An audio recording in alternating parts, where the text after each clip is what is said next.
Guys, no, dyan sa Malayo, karang mabato. So, dito yan. Nandito yung Cura View, guys. Sa pasyal tayo dito sa ibang ano to, guys.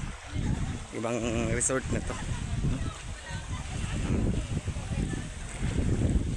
Ganda dito, guys.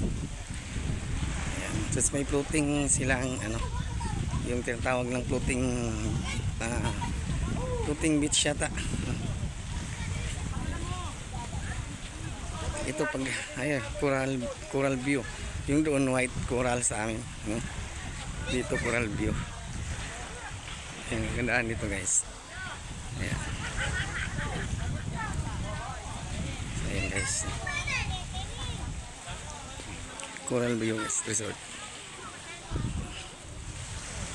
So ang ganda dito, guys, yung mga tamang-tama to sa mga ano, sa mga gustong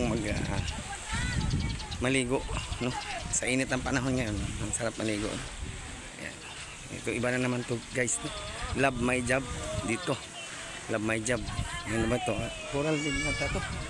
Coral. Malaki itong kanina. So, ang ganda din, guys, no? Ayan. Coral din, coral view. So ayan, guys, ganda. Mayroon silang floating. Ayan, tapos doon sa unahan, guys, ayan, may isla doon. Ewan ko kung alam nyo yung isla na yan, paki-comment lang kung anong pangalan dyan, lugar. So nandito ako sa Bataan, sa White Coral.